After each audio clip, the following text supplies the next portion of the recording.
Problem से solution तक, astro तक, नो योर फेट। हम नवरात्रि के दौर में चल रहे हैं।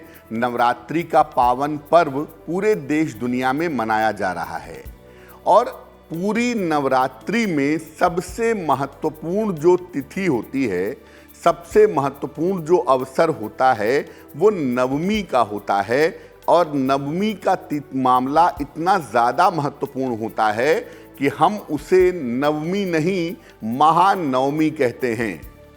और इस बार इस नवमी तिथि पर एक महासंयोग भी बना हुआ है, जिस वजह से इस बात की नवरात्रि की नवमी तिथि महानवमी हो गई है। क्या है नवमी तिथि की विशेषताएं, इस दिन का पूजा विधान और महानवमी पर करेंगे कौन सा दान, ये तमाम बातें आपके साथ जानेंगे, समझेंगे। लेकिन सबसे पहले ये जानते हैं कि आखिर नवरात्रि की नवमी तिथि विशेष क्यों है। देखिए, नवमी तिथि जो होती है, सामान्यतः किसी भी महीने की नवमी तिथि जो है, उसके जो देवता हैं या देवी हैं वो देवी स्वयं हैं। और नवरात्रि की हर तिथि पर तो देवी का प्रभाव होता ही है, इसलिए नवरात्रि की नवमी तिथि पर देवी का विशेष प्रभाव माना जाता है।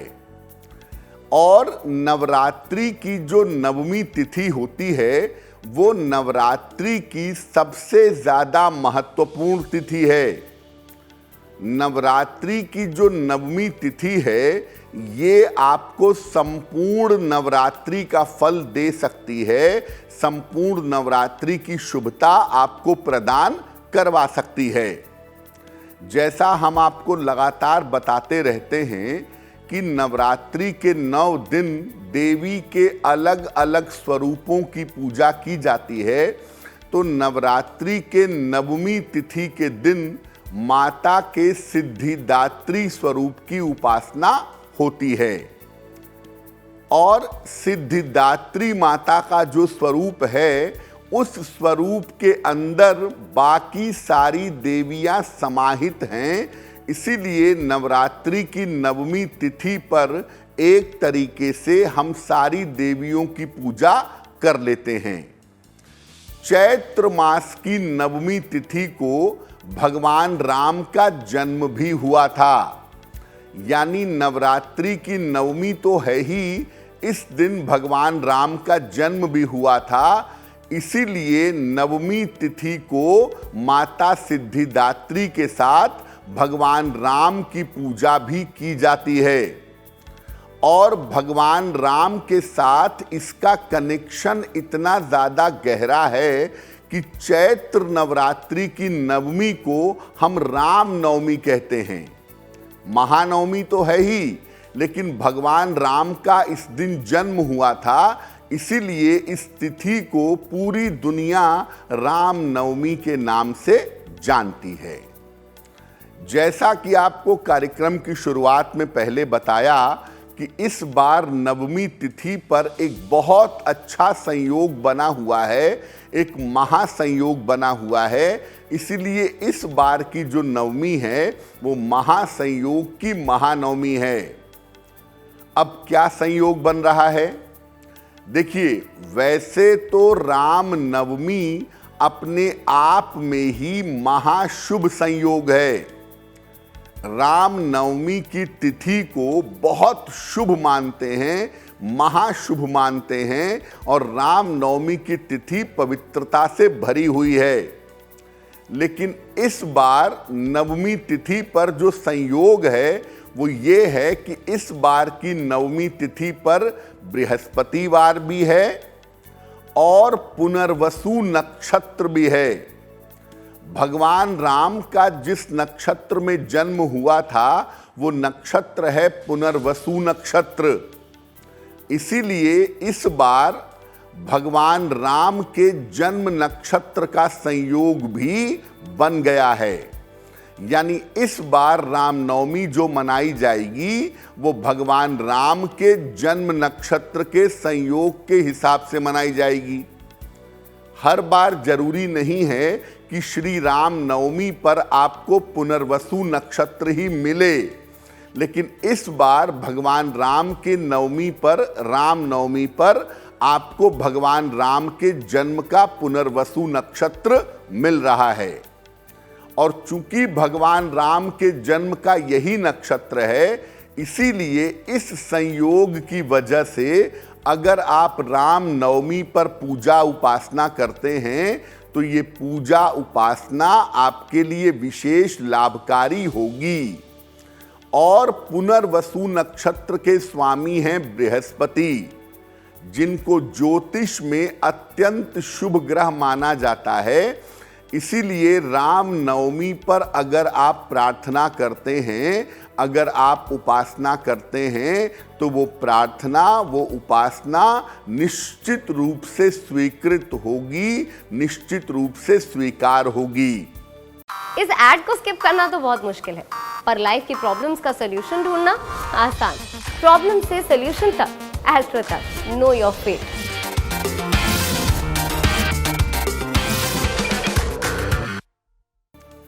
आप राम नवमी के दिन नए वस्त्र धारण कर सकते हैं, बहुत शुभ होगा। नए रत्न धारण कर सकते हैं और बहुत सारे लोगों की ऐसी मान्यता है कि राम नवमी के दिन नए कार्यों की शुरुआत भी हो सकती है। तो राम नवमी पर आप नए वस्त्र पहने, नए रत्न पहने, नया काम करना चाहते हैं, मुहूर्त देख करके नया काम करें, आपके लिए बहुत शुभ होगा।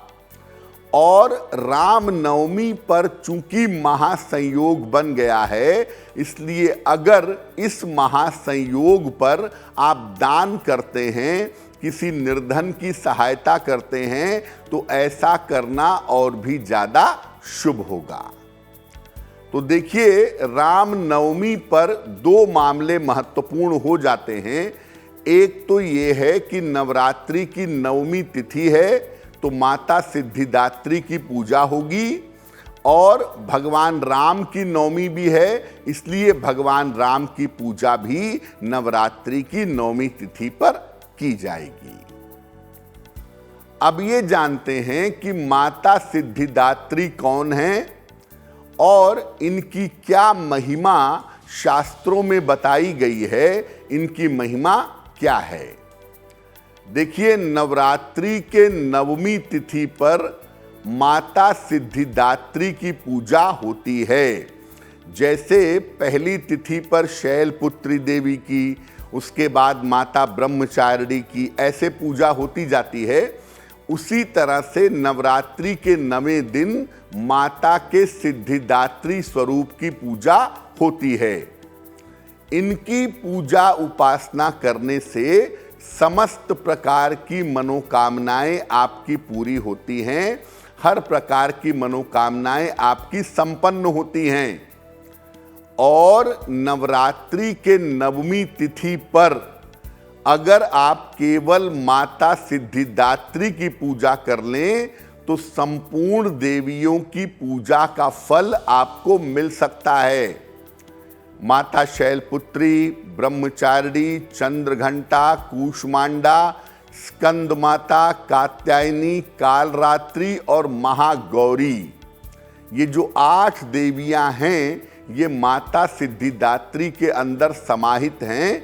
तो जब आप नवरात्रि की नवमी तिथि पर माता सिद्धिदात्री की पूजा करते हैं, तो आपको नवरात्रि के हर देवी की पूजा का फल मिलता है। इस दिन कमल के फूल पर बैठी हुई देवी का ध्यान करना चाहिए। कमल के पुष्प पर माता सिद्धिदात्री बैठी हुई हैं। देवी, देवता, यक्ष, गंधर्व, किन्नर, नाग, ये सब देवी की पूजा कर रहे हैं। तो कमल के फूल पर बैठी हुई देवी का ध्यान करिए। देवी को अलग अलग प्रकार के सुगंधित फूल अर्पित करिए। और नवमी के दिन माता सिद्धिदात्री को विशेष रूप से शहद अर्पित किया जाता है, तो शहद भी माता सिद्धिदात्री को अर्पित करिए। नवरात्रि की नवमी तिथि पर दुर्गा सप्तशती का पाठ, दुर्गा कवच का पाठ, कीलक का पाठ और अर्गला का पाठ करना लाभकारी होता है। तो आप बाकी दिन पूजा अगर नहीं कर पाए हैं, कोई बात नहीं, नवरात्रि की नवमी तिथि पर माता सिद्धिदात्री की पूजा करिए, उनके सामने दुर्गा सप्तशती का जप करिए, दुर्गा कवच का पाठ करिए, देवी के मंत्रों का जप करिए, जैसा भी आपको उचित लगता है आप पूजा करिएगा। निश्चित रूप से संपूर्ण नवरात्रि का शुभ फल आपको प्राप्त होगा। एस्ट्रो तक ऐप पर आपको मिलेगा भविष्य से जुड़े हर सवाल का जवाब। डाउनलोड कीजिए एस्ट्रो तक ऐप और चुटकी में जुड़िए इंडिया के बेस्ट एस्ट्रोलॉजर से।